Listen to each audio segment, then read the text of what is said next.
저는 지난 수요일 낮에 비행기를 타고 중국에 갔댔습니다.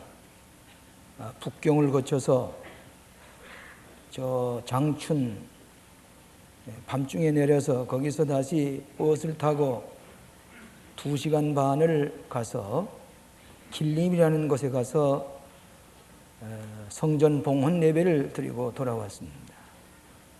그거 기후는 영하 20도씩 내려갑니다. 이번에 시러빈 선교회와 우리 감경철 장로님이 그 건축을 하게 되었습니다. 한 200평의 큰 성전을 바로 연길 비행장 옆에 십자가가 우뚝 솟은 교회를 짓고 봉헌 예배를 드렸습니다. 그리고 그 다음으로 또 장춘을 거쳐서 북경에 와서 비행기를 타고 금요일날 오후에 돌아오게 되었습니다. 공산주의 사회에서 또 홍위병의 난동으로 교회가 다 문을 닫고 질식 상태에 있었던 그곳에 우리 광림교회 이름으로 시러빈 선교회와 강경철 장로님이 예배당을 하나 봉헌했는데 그 옆에 연화교회라는 교회도 있습니다. 그것도 한 5배로 늙어서 성전을 만들어서 중국 사람과 조선족이 동시 예배 볼 수가 있게 되었습니다. 이번 성탄절은 우리 중국에 있는 조선족들과 중국 사람들에게 성전으로 크리스마스 선물을 주는 감격을 가지고 돌아왔습니다. 이 성탄절이 되게 되면 모두 다 선물을 주고받습니다. 사랑과 우정을 나눕니다. 동방의 박사들이 어린아기 예수님 앞에 찾아가서 황금과 유황과 모략을 바치는 그런 선물을 드린 데서부터 유래된 줄 압니다마는 성탄절만 되면은 사랑하는 사람에게 가까운 사람에게 정성껏 그의 마음이 드는 것으로 그의 호감을 가질 수 있고 그가 오랫동안 간직할 수 있는 그 무엇을 우리가 선물로 드리는 것을 우리가 늘 경험하게 됩니다. 제가 어렸을 때에 국민학교 3학년 때인가 그 생각인다면은 크리스마스 전에 제게 크리스마스 선물을 가져왔는데 그때만 해도 흔하지 않은 거지만은 스케이트를 하나 제게 선물로 주셔서 밤새도록 나가서 크리스마스 날도 스케이트를 탄 적이 기억이 납니다. 그 귀한 선물은 오래 우리 마음에 간직하게 됩니다. 왜 우리가 선물을 이렇게 주고받느냐 하면 먼저 하나님께서 우리에게 선물을 주셨기 때문입니다. 첫 번 크리스마스 때에 헤로드 왕은 예수님의 귀한 선물을 주셨지만은 그는 권력의 눈이 어두워서 그 선물을 받지 못하고 2살 난 이하의 어린애를 다 죽여버리는 그런 참혹한 일을 그는 범하고 말았습니다. 이름 없는 베들레헴의 요관집 주인은 귀한 예수님의 선물이 문 앞에 와 계심에도 불구하고 그런 장사 속에 눈이 어두워서 그 선물을 받지 못하고 저 마구간에 예수님이 탄생하게 하셨습니다. 들에서 양을 치던 목자들이 예수님의 선물을 받았고 동방 박사들이 오랫동안 베들레헴을 찾아와서 예수님의 선물을 받고 그들의 가져왔던 황금과 유황과 모략을 드렸습니다. 마태복음과 누가복음을 보면은 예수님의 탄생의 기사를 사실적으로 기록을 했습니다. 천사 가브리엘의 계시라든지 또 동정녀 마리아의 잉태라든지 지난주에 말씀하신 대로 요셉이 꿈을 꾼 것이라든지 더 들에 양을 치던 목자들, 동방박사들, 천사의 노래들, 말기후에 탄생하신 것 모든 사실적인 것을 기록한 데 비해서 요한복음은 그리고 일체에 기록하지 아니하고 그 배후의 영적인 의미를 기록하는 것입니다. 태초에 말씀이 계시니라 이 말씀이 하나님과 함께 계셨으니 이 말씀이 곧 하나님이시니라. 말씀이 하나님과 같이 계셨는데 그 말씀이 육신을 입으시고 이 땅에 오신 분이 바로 예수 그리스도다. 영적인 의미를 요한복음은 해석하고 있습니다. 그렇기 때문에 예수님은 태초의 말씀과 함께 계셔서 온 세계를 창조하시고 그리고 나중에는 친히 육신의 몸을 입으시고 이 땅에 찾아오셨을 때에 진리와 은혜가 충만하더라 그랬습니다. 오늘 아침에 저는 이 성탄의 영적 의미를 가지고 크리스마스의 고귀한 선물 4가지를 우리가 생각하고 같이 은혜를 받고자 합니다. 여러분, 은혜란 말은 선물이란 말입니다. 은혜는 내 값없이 내 노력의 대가가 아니라 그냥 주시는 겁니다. 교회 신앙생활 가운데 제일 많이 쓰는 용어가 은혜입니다. 웨슬레 신학도 신학의 은혜의 신학이라 그럽니다. 무조건 거저 선물로 주시는 것이 은혜입니다. 오늘 성탄절에 4가지 중요한 선물이 이 요한복음 1장 1절로 14절까지 기록되어 있습니다. 첫째는 무슨 선물인 거니? 말씀이라는 선물입니다. 말씀. 태초에 말씀이 계시니라 그랬습니다. 이 말씀으로 만물이 다 창조되었다 그랬습니다. 이 말씀이 육신이 되어 이 땅에 오셨다 그랬습니다. 말씀. 오늘 여러분들이 예수 그리스도의 그 말씀을 이 성탄절에 선물로 받을 때에 오늘 우리는 이 말씀을 통해서 구원을 얻게 되는 것이고 죄사함 받게 되는 것이고 믿음을 가지게 되는 것입니다. 기독교는 말씀의 종교입니다. 아담과 하와는 하나님의 말씀을 거역함으로 타락했습니다. 아브라함은 하나님의 말씀을 순종함으로 말미암아 축복의 조상이 되었고 신앙의 조상이 되었습니다. 오늘 우리의 진리의 말씀이 없는 까닭에 죄인들이 방황을 합니다. 진리를 모르는 까닭에 많은 사람들이 흑암 중에서 쓰러져 갑니다. 말씀이 육신이 되어서 사랑으로 우리에게 나타나 보이시고 우리를 구원하시기 위해서 말씀이 육신이 되어 있다고 해 오신 것이 바로 성탄의 영적인 의미라고 하는 것입니다. 여러분은 사랑하는 사람에게 편지를 받을 때에 그렇게 즐거울 수가 없습니다. 저는 유학 시절에 제일 먼저 찾아가는 것이 그 메일 박스입니다. 거기 에어메일이 들어있으면 그렇게 반가울 수가 없어요. 왜? 거기에 쓰여지는 글이 사랑하는 사람의 마음을 나에게 표시했기 때문입니다. 그래서 거기다가 자식, 어린아이들에 대한 소식, 아내에 대한 소식, 그러면 저도 부지런히 깨알같이 써서 보냅니다. 내가 이 남편의 마음이 이런 마음이요, 사랑의 마음이요. 그래서 글을 보냅니다. 이 말이 주고받습니다. 그 편지 하나 받으면 하루 종일 기분이 좋습니다. 육신으로 만나지 않았지만은 그러나 공부를 필요하고 그 사랑의 편지를 주고받은 대로 제가 나타납니다. 반갑게 맞이합니다. 내 육신으로 만나게 됩니다. 하나님께서는 우리 인류를 사랑하셔서 예언서를 통해서 역사서를 통해서 우리에게 인류를 사랑하신다고 말씀하셨지만은 인간이 제대로 듣지 못한 까닭에 하나님이 친히 말씀이 육신이 되어서 이 땅에 오셔서 말씀 자체를 우리에게 증거해 주신 것이 바로 성탄의 의미라고 하는 것입니다.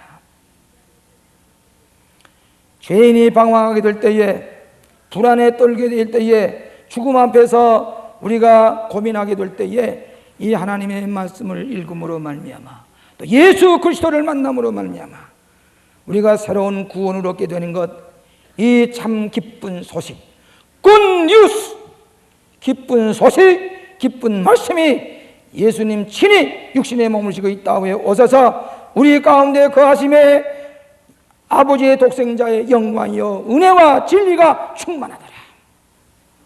오늘 말씀에 선물, 은혜의 선물을 받은 날이 바로 성탄의 선물인 줄로 믿습니다. 두 번째로는 참 생명의 선물입니다. 이 성경 말씀 보면 그 안에 생명이 있었으니 그 말씀이 있습니다. 오늘 예수님은 내가 곧 길이요 진리요 생명이라고 그랬습니다. 여러분, 인간의 생명을 살아가되 다 참 생명을 사는 건 아닙니다. 어떤 사람은 사는 것 같지만은 죽은 송장과 같은 사람이 있습니다. 호흡이 있다고 해서 산 게 아닙니다. 참 생명의 근원이 무엇이고 생명의 의미가 무엇이고 이 생명이 어디로 갈 것인가, 이 생명의 참된 의미를 알고 살아가야 되는데 이 참 생명을 보여주신 분이 예수 그리스도이라고 하는 것입니다. 요한복음에 보면 생명이라는 말이 36번 나옵니다. 요한복음 10장 10절에 내가 온 것은 양으로 생명을 얻게 하고 더 풍성히 얻게 하려 함이라 그랬습니다. 우리 인간이 참 생명의 근원을 알고 그 생명과 연결이 되게 될 때에, 믿음으로 연결이 될 때에 풍요로운 삶, 의미 있는 삶, 가치 있는 삶을 살아가게 하는 것입니다. 이것이 오늘 그리스도인의 주시는 성탄의 선물입니다. 저는 보지 못했습니다만 오늘 아침에 장로님 말씀하시는데 KBS에서 이번 성탄절에 명동 성단 무슨 일을 했고 광림교회에서는 저 길을 쓸고 닦는 미화 요원들을 모시고 만찬을 열어드리고 선물을 나누어줬다는 그런 방송이 나갔다 그럽니다. 이것은 하나의 상징적인 겁니다. 우리가 이런 크리스마스에 많은 선물을 받았으니 소외당한 자 새벽 4시부터 나가서 글을 쓸고 닦고 쓰레기를 치우는 사람에게 사랑을 베풀어 주는 것, 생명을 나누는 것, 이것이 성탄의 기쁜 소식입니다. 오늘 여러분 참 생명을 알지 못하면 기쁨이 없습니다. 살아갈 재미가 없습니다. 가치가 없습니다. 확신이 없습니다. 온전한 생명의 뜻을 알지 못하기 때문입니다. 오늘 사랑하시는 여러분, 여러분이 살아가는 것이 의미가 있습니까? 그저 동물처럼 먹고 있고 그저 들어 쓰러져 자고 이것이 인간입니까? 보람이 무엇입니까? 예수 그리스도를 통해서 참 생명을 우리에게 선물로 주셨기 때문에 성탄절이야말로 기쁜 성탄이요, 기쁜 소식이요, 하늘의 영광이요, 땅에서는 기뻐하시는 사람들, 선한 마음을 가진 사람들에게 하나님의 평화가 임한다고 천사가 노래했습니다. 심리학자 3,000명을 조사해 보니까 심리학자가 94%가 미래의 소망을 가지고 살아간다 그랬습니다. 소망이 어디에 있습니까? 오늘 여러분의 소망이 어디에 있습니까? 예수 그리스도의 참 성령과 연결이 될 때에 우리의 미래의 소망이 있습니다. 이 생명과 연결이 되지 못하면 실 없이 재봉침을 돌리는 사람과 마찬가지입니다. 잉크 없이 종이에다가 자기 자서전을 쓰는 것과 마찬가지입니다. 오늘 최근에 우리는 권력의 허무함을 느끼게 됩니다. 재물의 허무함을 느끼게 됩니다. 명예의 허무함을 느끼게 됩니다. 이래도 우리 백성들이 정신을 못 차립니까? 이래도 생명의 의무를 깨닫지 못합니까? 불행한 역사를 우리는 반복해서는 안 될 것입니다. 오늘 예수 그리스도가 누구인 것을 바로 알고 생명의 질, 내가 어떻게 살 것인가, 우리의 욕심과 탐심을 버리고 참 삶의 의미를 가지고 백성들을 위해서 헌신하며 살았던들, 오늘 이렇게 부끄러움을 사는 역사를 우리가 반복해서는 안 될 것이라고 생각합니다. 그러므로 오늘 우리는 생명의 참 의미와 뜻을 깨닫고 기쁨과 감사와 풍요로운 생명을 살아가게 하는 참 생명의 선물이 오늘 이 성탄절에 저 유대다 베들레헴에 말귀에 탄생하신 예수님께서 우리에게 주신 것을 믿으시기를 바랍니다. 세 번째로는 빛의 선물입니다.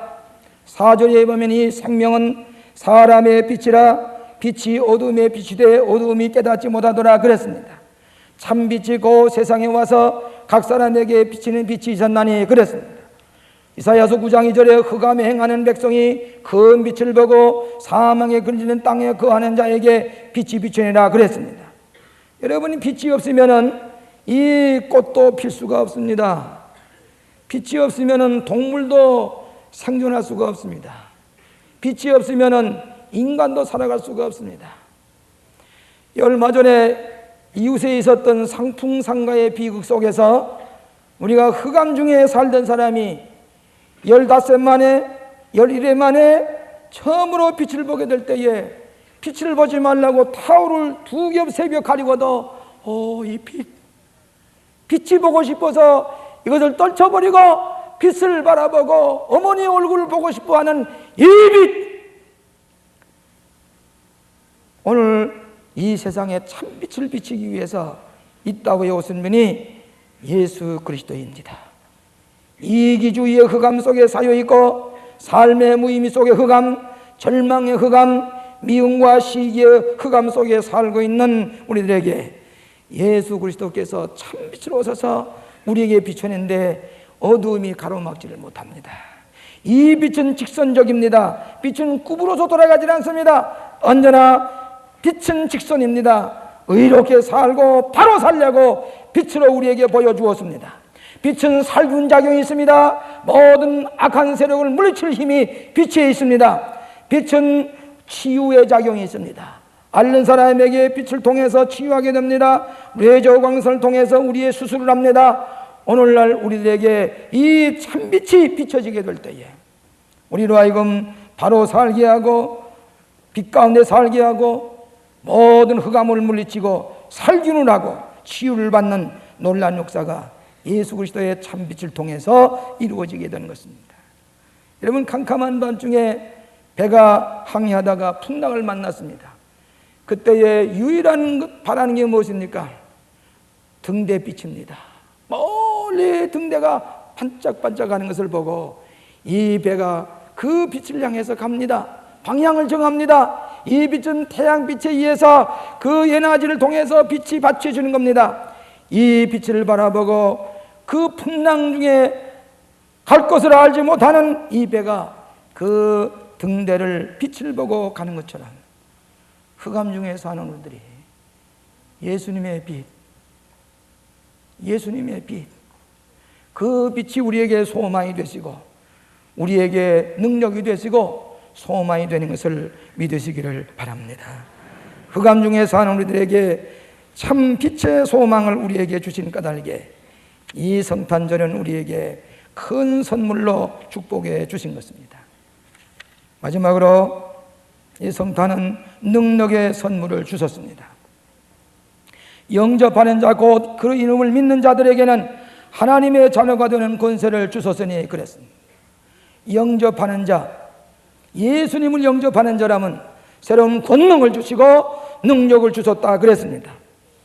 요즘은 능력을, 권능을 가지고 권세를 가지고 어떻게 힘을 써보려고 합니다. 뭐 이렇게 어느 때 권세가 어디로 돌아가느냐, 또 누가 장관이 되느냐, 또 어떻게 무슨 권세가 어디로 돌아가느냐, 아주 모든 사람이 예민한 촉각을 가지고 봅니다. 여러분, 이 세상 권세는 허무합니다. 여러분, 일시적으로 권세를 누리는 것 같지만은 아무 소용이 없습니다. 여러분, 우리 이번에 길림에 가서 성전을 봉헌하고 보니까 거기 중국에 사는 조선족들이 그가 3살, 4살 났을 때에 아버지 어머니가 이 바가지를 껴차고 개나리 보침을 걸머지고 그 아이들을 손을 잡고서 두만강을 건너서 길림으로 하룰빈으로 올라갔습니다.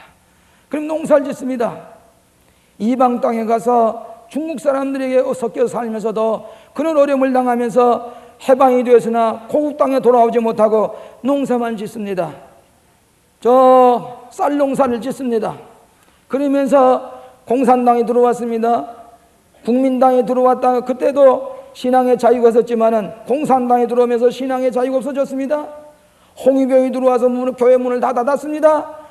우리 조선족들은 예배도 못 보고 거기서 그 시달리고 있다가 이번에 그 길림성에 예배당을 하나 200평을 지어서 십자가를 세우고 예배를 드릴 때에 주변에 농사 짓던 농부들이, 조선족들이 하나님이 살아계시다, 사회주의도 공산주의도 홍위병도 각가지 주의와 사상과 이데올리가 다 무너간다고 할지라도 오직 하나님의 권세만은 이렇게 훌륭하게 오늘 우리들에게 놀라운 승리로 나타난 것을 보고 그들이 기뻐하면서 우리도 예수 믿어야 되겠노라, 우리도 예수 믿어야 되겠노라.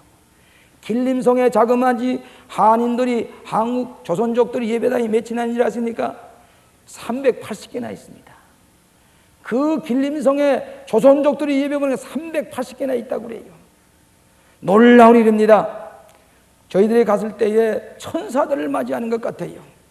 가서 예배를 보고 지성을 다해서 그저 이 정성을 다해서 음식을 만들어 놨는데 옛날 음식 그 맛이 그대로입니다.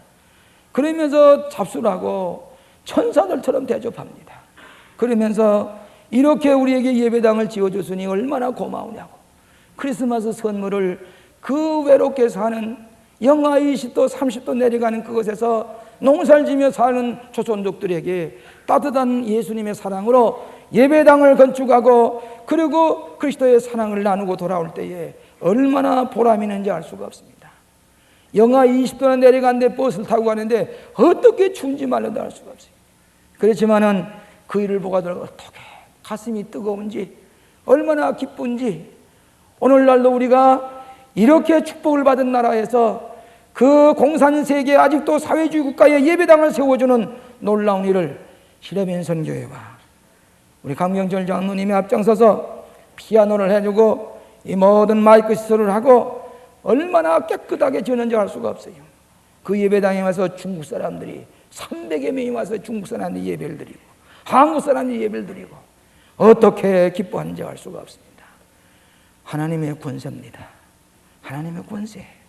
쓰러지는 것 같고 넘어지는 것 같고 힘없는 것 같지만은 예수를 영접하는 자, 그 이름을 믿는 자들에게는 하나님의 권세를 우리에게 주신 것을 믿으시기를 바랍니다. 계란 노란자회 같은 것이 이 믿음의 힘이 하나님의 권능의 역사입니다.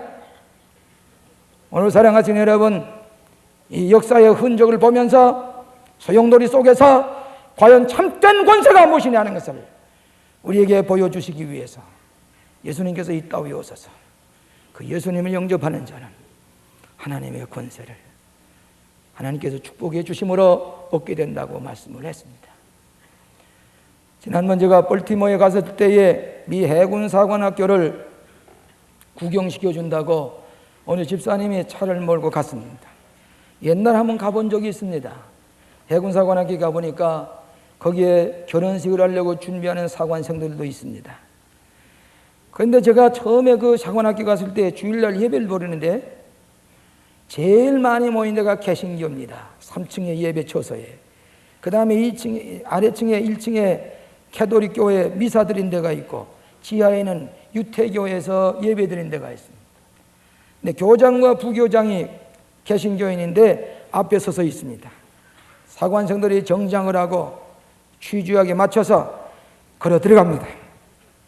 꽉 차 있습니다. 그 뒤에 성가대가 프로세션 노래를 부르면서 들어가는데 앞장서서 사관생도 둘이 하나는 성저기를 붙들고 하나는 해군기를 붙들고 쏜살같이 달려갑니다. 그리고 계단에 올라섭니다. 올라서서는 이 십자가 앞에 와서 성저기를 쑥 내려가서 경례를 합니다. 성저기가 경례하는 대상은 세상에 아무것도 없습니다. 저 나무 십자가 앞에 성저기를 쑥 내려가지고 경례를 한 다음에 거기다가 꽂습니다. 해군기가 또 그 다음에 경례를 합니다. 거기다 꽂습니다. 그 다음에 거룩 찬송을 부르면서 예배를 드리는 것을 보았습니다. 옳습니다. 온 천하의 권세보다도 온 만물을 주관하시는 하나님 앞에, 하나님의 권세 앞에 이 성저기는 하나님 앞에 인사할 수밖에 없고 격려할 수밖에 없습니다. 왜 우리가 태극기를 받나 이 옆에다 갖다 꽂습니까? 이 태극기도 십자가 하나님의 권세 앞에 복종할 때만이 나라가 바로 되는 것을 알아야 됩니다. 하나님의 권세 앞에 격려할 줄 아는 태극기, 하나님이 보호하사 우리나라 만세를 부를 수 있는 하나님의 권세 앞에 무릎을 꿇고 그 권세를 누리며 살아가는 것, 이것이 오늘 성탄절에 우리에게 허락하신 하나님의 축복의 선물입니다. 하나님이 세상을 이처럼 사랑하사 독생자를 주셨으니 누구든지 저를 믿으면 멸망치 않고 영생을 얻으리라. 하나님이 세상을 이처럼 사랑하셔서 독생자를 말기 위해 탄생하게 하셨으니 예수님께서 우리에게 주신 말씀의 선물, 생명의 선물, 빛의 선물, 권능의 선물, 능력의 선물을 이 기쁜 성탄에 귀한 복된 선물로 받으시고 금년 한 해 다 지나갑니다. 새해에 이 선물을 가지고 승리하는 삶을 사시기를 주의 이름으로 축원합니다. 기도하십시다. 자비하신 아버지 하나님, 하나님께서 이번 성탄에도 비록 우리가 부족하고 하나님 앞에 불충했지만은 귀한 선물로 축복해 주시니 감사합니다.